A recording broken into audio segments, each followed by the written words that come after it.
오늘, 오늘 예배를 통해 함께 은혜 받으실 하나님의 말씀은 마가복음 16장 1절에서 8절의 말씀입니다.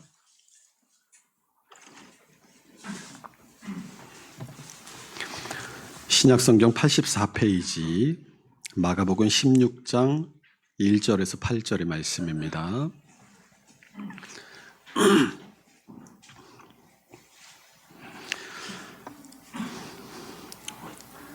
자, 1절부터 8절까지 교독합니다. 안식일이 지남에 막달라 마리아와 야고보의 어머니 마리아와 또 살로메가 가서 예수께 바르기 위하여 상품을 사다 두었다가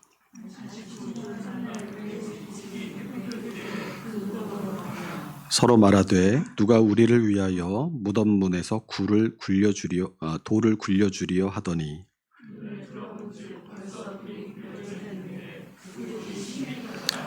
무덤에 들어가서 흰옷을 입은 한 청년이 우편에 앉은 것을 보고 놀라매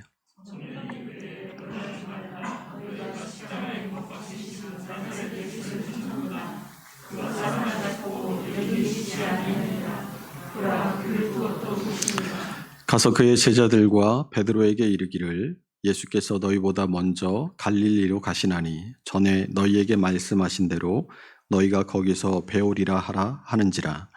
여자들이 몹시 놀라 떨며 나와 무덤에서 도망하고 무서워하여 아무에게도 아무 말도 하지 못하더라. 아멘. 오늘 설교의 제목은 부활의 증인입니다. 우리 오랜만에 함께 전후 좌우에 있는 분들과 한번 인사했으면 좋겠습니다. 주님 부활하셨습니다. 부활의 증인으로 삽시다. 부활의 증인으로 삽시다. 할렐루야. 이 신구약 성경의 시대를 보면 여성들의 지위가 남성들에게 종속되어 있었음을 알 수 있습니다. 특이한 것은 신약 시대로 올수록 여성의 지위가 더 나아질 것 같은데 오히려 여성들의 지위가 구약 시대보다 더 열악해집니다. 이것은 오랜 기간을 거치면서 율법을 더 잘 지키려면 더 강하게 율법을 적용해야 한다는 이런 잘못된 율법주의 때문인 것으로 보여집니다.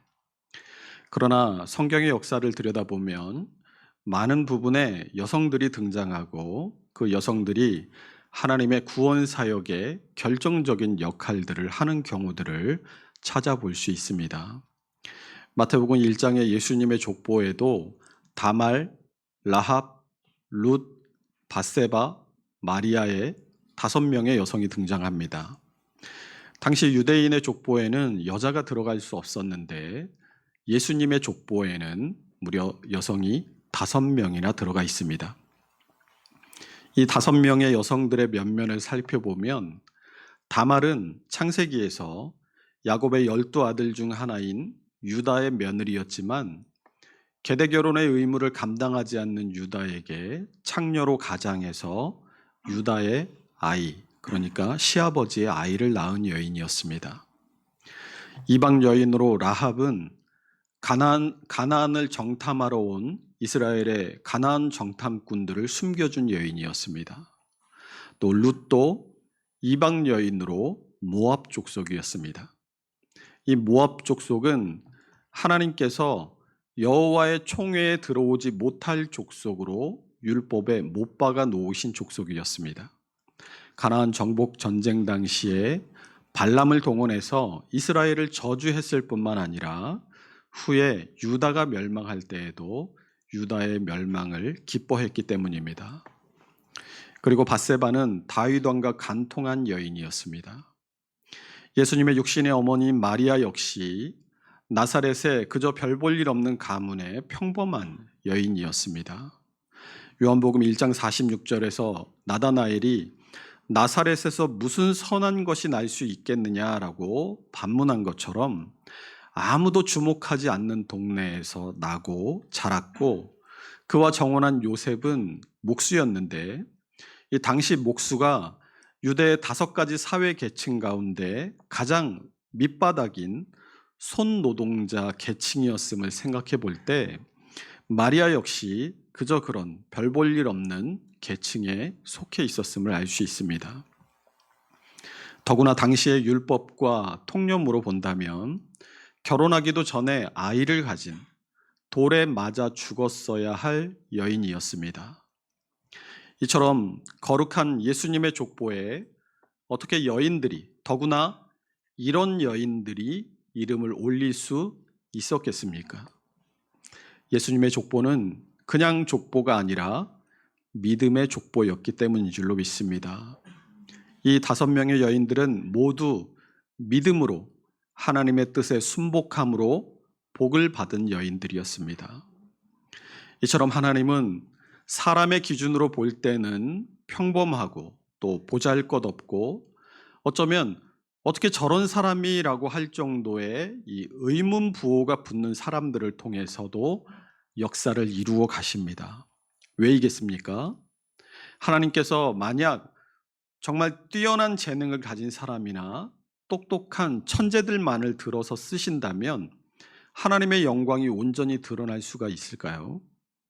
사람들은 그들을 사용하신 하나님의 높으심에 주목하는 것이 아니라 그들의 비범함과 특별함에 주목하게 될 것입니다.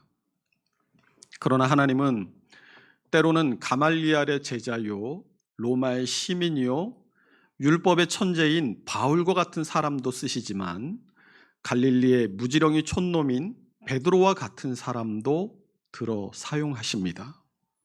남자만 쓰시는 것이 아니라 여자도 쓰십니다. 세상은 성별과 빈부와 학력과 가문과 같은 조건들을 보지만 하나님은 그 안에 있는 믿음을 보시기 때문인 줄로 믿습니다.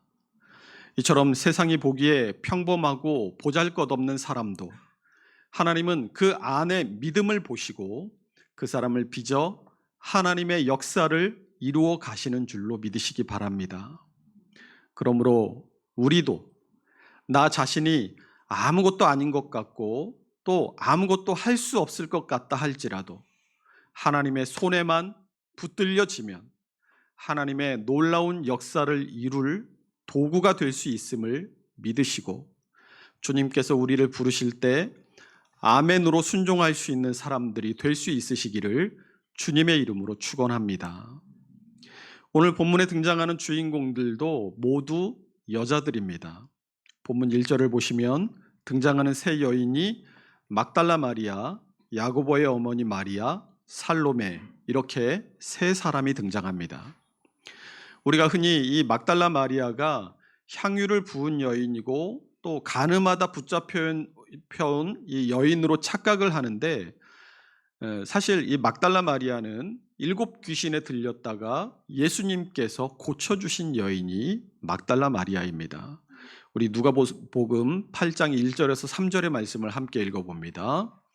그 후에 예수께서 두루 다니시며 하나님의 나라를 선포하시며 그 복음을 전하실세 12 제자가 함께하였고 또한 악귀를 쫓아내심과 병고침을 받은 어떤 여자들 곧 7 귀신이 나간 자 막달라인이라 하는 마리아와 헤롯의 청지기 구사의 아내 요한나와 수산나와 다른 여러 여자가 함께하여 자기들의 소유로 그들을 섬기더라. 이 누가복음 8장의 말씀을 보아도 다른 여러 여자들이 예수님과 제자들을 섬기는 기사가 등장합니다. 예수님에게는 12명의 제자만 있었던 것이 아닙니다. 누가복음 6장 13절에 보면 예수님께서 기도하시러 산에 가셔서 밤새 기도하시고 내려오셔서 12 제자를 택하시는 장면이 나옵니다. 우리 6장 12절에서 13절 함께 읽어보겠습니다. 이때 예수께서 기도하시러 산으로 가사 밤이 새도록 하나님께 기도하시고 밝음에 그 제자들을 부르사 그 중에서 12를 택하여 사도라 칭하셨으니. 아멘. 여기 이 13절을 보면 예수님에게 12명의 제자만 있었던 것이 아니라 다수의 제자들이 있었음을 알 수 있습니다. 그리고 사도행전 1장 21절에서 22절을 보면 가론 유다의 결혼된 자리를 채우기 위해서 제비를 뽑을 때 거기에 예수님의 제자의 자격, 제자의 조건이 등장합니다. 우리 함께 읽어보겠습니다. 이러므로 요한의 세례로부터 우리 가운데 올려져 가신 날까지 주 예수께서 우리 가운데 출입하실 때에 항상 우리와 함께 다니던 사람 중에 하나를 세워 우리와 더불어 예수께서 부활하심을 증언할 사람이 되게 하여야 하리라 하거늘.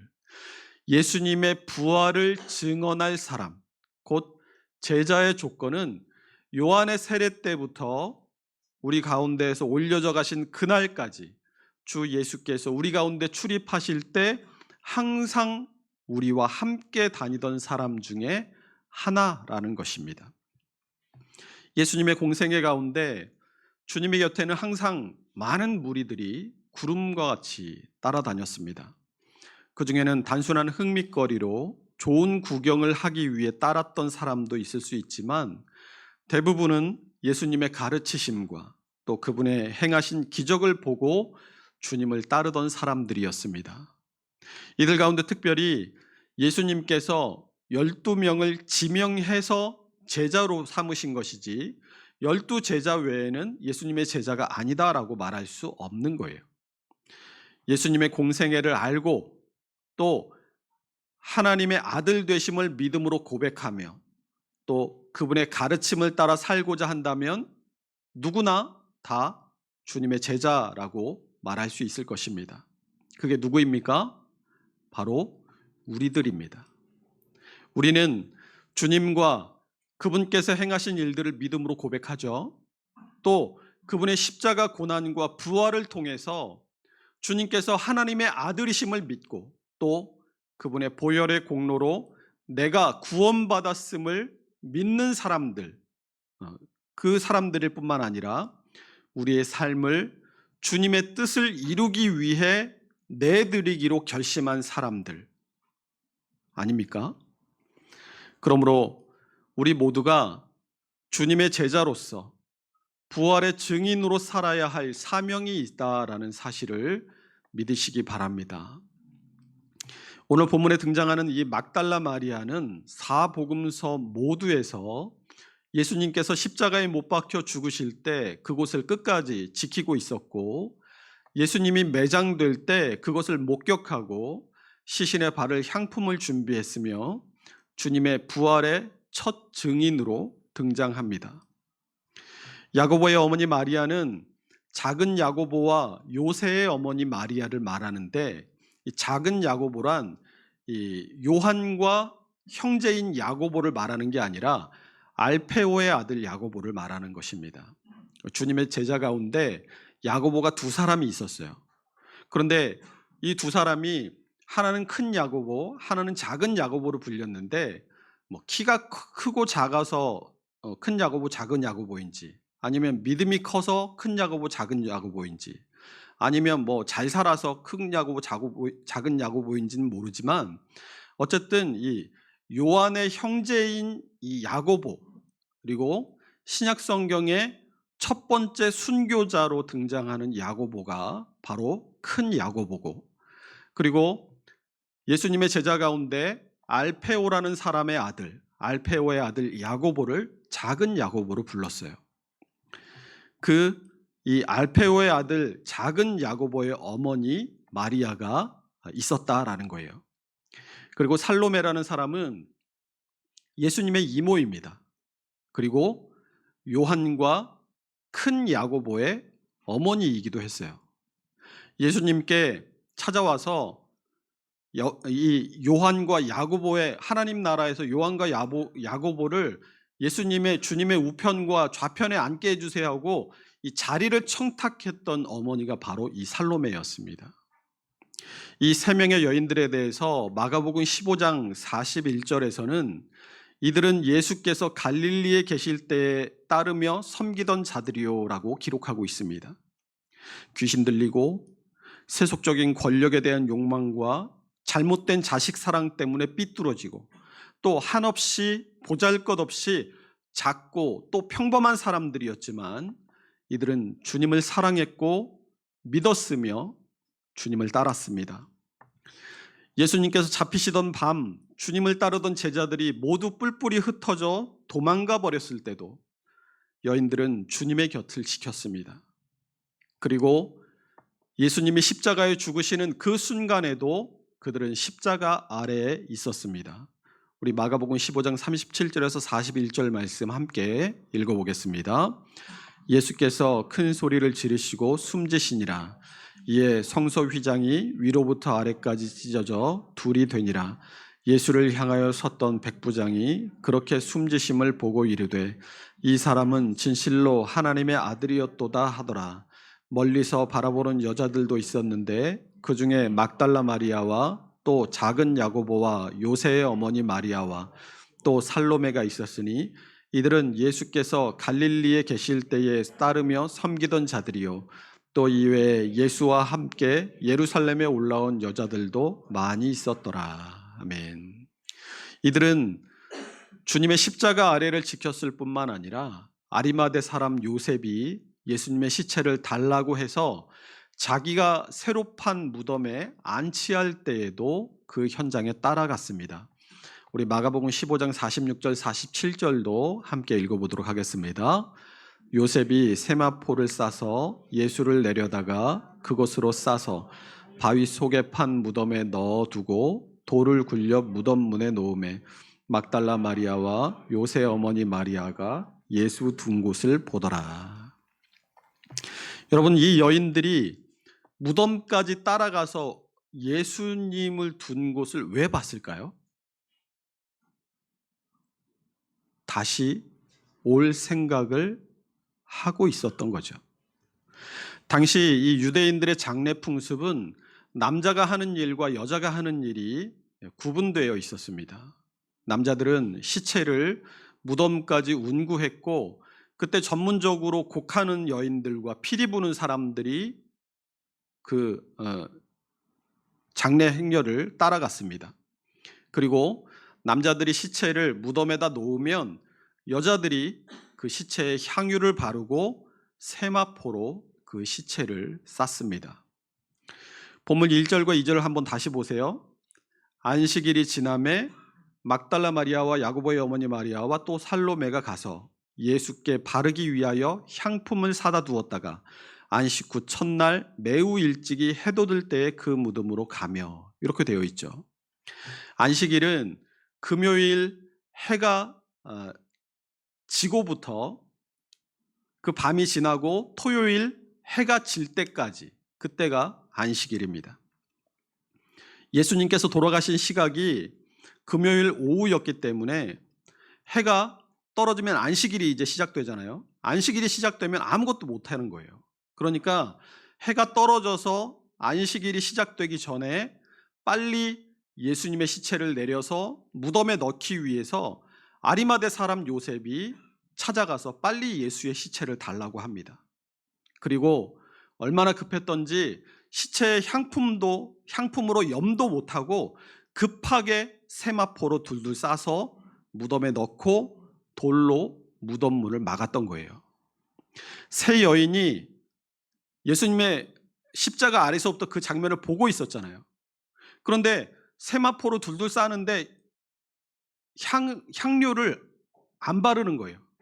그러니까 세 여인이 그걸 주목해서 보고 있다가 예수님을 넣어둔 무덤까지 따라가서 무덤의 위치를 봤어요.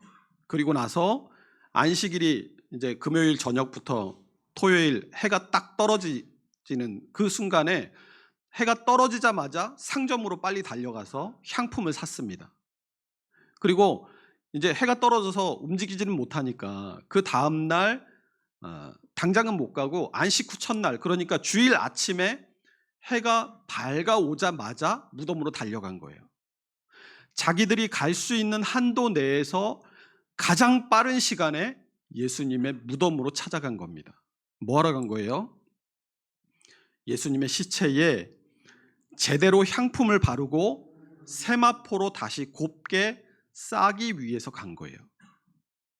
그런데 가면서 염려합니다. 무슨 염려예요? 3절 말씀 보세요. 서로 말하되 누가 우리를 위하여 무덤 문에서 돌을 굴려주리요 하더니, 아리마대 사람 요셉이 예수님의 시체를 무덤에 넣고 돌을 굴려서 무덤 문을 막는 걸 봤거든요. 그런데 이 무덤 문을 막는 돌은 사람만 해요. 사진 한번 보여주세요. 이게 예수님 당시에 전형적인 바위 무덤의 모습입니다. 저 네모난 구멍이 한 1m 30에서 한 1m 50 정도 되는데 그 옆에 있는 돌이 그 구멍에 거의 2배 가까이 되죠. 그러니까 크기가 굉장히 크죠. 저 돌을 여자 셋이 어떻게 굴려서 치우겠어요. 그러니까 이 여인들이 가면서 향품을 들고 가면서 걱정하는 거예요. 베드로가 나중에 이 여인들의 말을 듣고 무덤으로 쫓아가죠. 무덤으로 쫓아가서 무덤에 예수님이 계신지 안 계신지 보려고 안을 봐야 되잖아요. 그냥은 안 보이니까 이렇게 구부려서 안을 들여다봤어요. 이 무덤을 누가복음 24장 12절 한번 보여주실까요? 누가복음 24장 12절을 보면 베드로는 일어나 무덤에 달려가서 구부려 들여다보니 이렇게 되어 있어요. 그 1m 30 정도 되는 구멍으로 이렇게 예수님의 시체가 있나 없나 확인하러 간 거였어요. 이렇게 돌이 크니까 어떻게 이 돌을 옮기고 무덤에 들어갈 수가 있겠어요. 그런데 사실 여인들의 걱정은 할 필요가 없는 걱정이었죠. 4절 말씀 보세요. 눈을 들어본즉 벌써 돌이 굴려져 있는데 그 돌이 심히 크더라. 이게 무슨 말이에요? 예수님께서 부활하셨다는 말입니다. 이들이 무덤 문이 열려 있는 것을 이상하게 여기면서 무덤에 들어가자 흰옷을 입은 한 청년이 앉아 있어요. 그 청년은 천사였습니다. 그 천사가 여인들에게 뭐라고 말합니까? 우리 6절과 7절 말씀을 보면 두 가지를 말해줍니다. 우리 함께 6절과 7절 읽어봅니다. 청년이 이르되 놀라지 말라. 너희가 십자가에 못 박히신 나사렛 예수를 찾는구나. 그가 살아나셨고 여기 계시지 아니하니라. 보라, 그를 두었던 곳이니라. 가서 그의 제자들과 너희보다 먼저 갈릴리로 가시나니 전에 너희에게 말씀하신 대로 너희가 거기서 배우리라 하라 하는지라. 아멘. 천사가 전해준 두 가지가 뭐였어요? 첫 번째는 6절에 예수님께서 다시 살아나셨다라는 사실이었어요. 두 번째는 7절에 그 예수님께서 먼저 갈릴리로 가셨다라는 사실입니다. 이 여인들은 예수님을 사랑했어요. 제자들이 다 뿔뿔이 흩어지고 도망가고 없을 때에도 예수님을 끝까지 따라가고 예수님의 죽음의 순간을 지켰던 여인들입니다. 그리고 이제 예수님의 장례를 마치기 위해 향품을 사들고 무덤을 쫓아갔어요. 그런데 천사가 전해준 소식은 예수님께서 살아나셨다는 것입니다. 예수님께서 이미 마가복음 8장, 마가복음 9장, 마가복음 10장에서 세 차례나 순환 예고를 하신 바 있습니다. 예수님께서 세 차례 순환 예고에서 고난당하고 내가 죽을 거야 라고만 말씀하셨습니까? 분명히 부활에 대해서도 말씀하셨어요. 우리 마가복음 8장 31절 보세요. 인자가 많은 고난을 받고 장로들과 대제사장들과 서기관들에게 버림받아 죽임을 당하고 사흘 만에 살아나야 할 것을 비로소 그들에게 가르치시되, 부활에 대해서 말씀하시잖아요. 마가복음 9장 31절도 보세요. 이는 제자들을 가르치시며 또 인자가 사람들의 손에 넘겨져 죽임을 당하고 죽은 지 3일 만에 살아나리라는 것을 말씀하셨기 때문이더라. 여기도 분명히 부활을 말씀하십니다. 세 번째 순환 예고인 마가복음 10장 33절에서 34절 말씀 함께 읽어보겠습니다. 보라, 우리가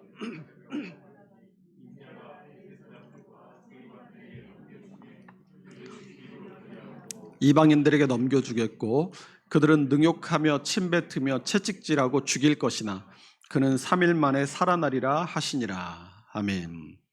이 예수님의 세 차례의 순환 예고를 잘 보시면 예수님께서 순환 예고를 한 번씩 반복하실 때마다 회를 거듭할수록 그 순환 예고가 점점 더 구체화되고 있습니다. 그리고 세 번 모두 3일 만에 다시 살아나리라는 것을 말씀하세요. 그러면 예수님의 세 차례의 순환 예고를 들은 제자들은 어떻게 했어야 됩니까? 베드로처럼 예수님을 만류하고 예수님을 잡으러 온 자들을 칼로 대적해야 됩니까? 예수님께서 3번이나 같은 말을 하셨다는 것이 무슨 뜻이겠어요? 그 일은 반드시 일어난다는 얘기예요. 그 일이 반드시 일어날 일이니까 바꿀 수는 없어요. 바꿀 수는 없다면 그러면 제자들을 어떻게 하라는 얘기예요? 그 일을 똑똑히 보고 그 일의 증인이 되라는 겁니다. 예수님께서 제자들에게 3번이나 순환 예고를 하신 이유가 바로 이거예요. 너희들이 좀 나를 막아다오, 이게 아니라 반드시 이 일은 일어난다. 반드시 일어나게 될 이 일을 너희들은 똑똑히 보고 그 일의 증인이 되어라 라는 겁니다.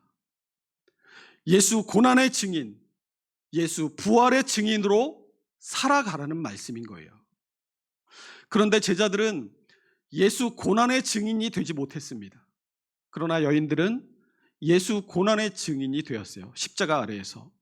하지만 그들도 아직은 예수 부활의 증인이 되지 못합니다. 왜요? 지금 이 여인들의 손에 들려진 향품과 그들이 주님을 찾아온 장소가 틀렸기 때문이에요. 여인들은 누구보다 주님을 사랑했고 누구보다 열정적으로 빠르게 움직였어요. 하지만 방향이 잘못됐습니다. 빨리 열심히 가는 게 중요한 게 아니에요. 바르게 가는 것이 중요합니다. 열심히 남들보다 빠르게 가더라도 잘못된 방향으로 가고 있다면 바른 목적지에 도착할 수 없어요. 한국교회의 주님 사랑, 한국교회의 주님을 향한 열심 본받아 마땅합니다. 그러나 방향이 틀렸어요. 더 많은 사람들을 끌어모으고 더 큰 교회를 짓고 더 많은 일들을 하면 그게 주님 사랑하는 거라고 생각합니다. 주님이 그거 하라고 우리를 위해서 우리 대신 십자가 지셨습니까? 아니잖아요. 주님의 증인, 주님이 당하신 고난의 증인이요, 주님의 부활을 목격한 부활의 증인으로서의 삶을 살아내라고 우리를 부르신 줄로 믿으시기 바랍니다. 여인들이 정말로 주님을 보기를 원했다면 어디로 갔어야 돼요? 천사가 7절에서 깨우쳐 주죠. 예수께서 너희보다 먼저 갈릴리로 가시나니 전에 너희에게 말씀하신 대로 너희가 거기서 배우리라. 전에 너희에게 말씀하신 대로, 지금 너희들 잘못 찾아왔다는 거예요. 전에 너희에게 말씀하신 거기로 가야 되는데 지금 잘못 왔다는 겁니다. 언제 이런 말씀을 하셨어요? 마가복음 14장 28절 함께 읽어봅니다. 그러나 내가 살아난 후에 너희보다 먼저 갈릴리로 가리라. 이 말씀이 언제 하신 말씀이냐면 예수님께서 붙잡히시기 전에 성만찬 자리에서 성만찬을 베푸시고 나서 예수님께서 하신 말씀이에요. 내가 살아나고 나면 갈릴리에서 만나자. 이렇게 미리 얘기하신 거예요. 아까 이 세 여인들이 갈릴리에서부터 예수님을 따랐다고 했잖아요. 분명히 예수님의 세 차례의 순환 예고를 이 여인들도 다 들었습니다. 순환 예고를 통해서 죽으심과 부활을 얘기하셨죠. 이 여인들이 예수님의 말씀을 귀담아 들어서 죽음에 대한 말씀은 들었어요. 그런데 부활에 대해서는 알아듣지를 못했습니다. 부활이라는 것이 인간의 생각으로는 불가능한 일이었기 때문이에요. 이 여인들이 분명히 예수님을 사랑하고 헌신적인 마음으로 그 사랑하는 마음을 그 행동으로 옮겼지만 그들 안에 부활신앙은 없었던 거예요. 나사로가 죽었을 때 마르다도 예수님에게 주께서 여기 계셨더라면 내 오라비가 죽지 아니하였겠나이다 라고 하죠. 예수님께서 요한복음 11장 23절에서 내 오라비가 다시 살아나리라 라고 말씀합니다. 그러자 마르다가 뭐라고 대답해요? 요한복음 11장 24절 함께 읽어봅니다. 마르다가 이르되 마지막 날 부활 때에는 다시 살아날 줄을 내가 아나이다. 마르다의 대답에 예수님께서 유명한 말씀을 하십니다. 요한복음 11장 25절 26절 함께 읽어봅니다. 예수께서 이르시되 나는 부활이요 생명이니 나를 믿는 자는 죽어도 살겠고 무릇 살아서 나를 믿는 자는 영원히 죽지 아니하리니 이것을 내가 믿느냐. 예수님의 이 물음에 대해서 마르다가 뭐라고 대답하냐면 이르되 주여 그래하여다. 주는 그리스도시요 세상에 오시는 하나님의 아들이신 줄 내가 믿나이다. 이렇게 말하고는 28절에 보니까 이 말을 하고 돌아가서 가만히 그 자매 마리아를 불러 말하되 선생님이 오셔서 너를 부르신다 하니, 마르다는 주님이 그리스도 구원자이시고 세상에 오시는 하나님의 아들인 줄은 믿었어요. 그렇게 고백했잖아요. 그런데 그 뒤에 행동이 뭐예요? 동생인 마리아에게 예수님을 토스합니다. 마르다가 진짜 예수님께서 말씀하신 이 부활을 믿었다면 어떻게 했겠습니까? 당장 예수님을 오빠 나사로의 무덤으로 모시고 갔을 거예요. 그런데 입으로는 믿습니다라고 해놓고는 동생에게 예수님을 떠넘겨요.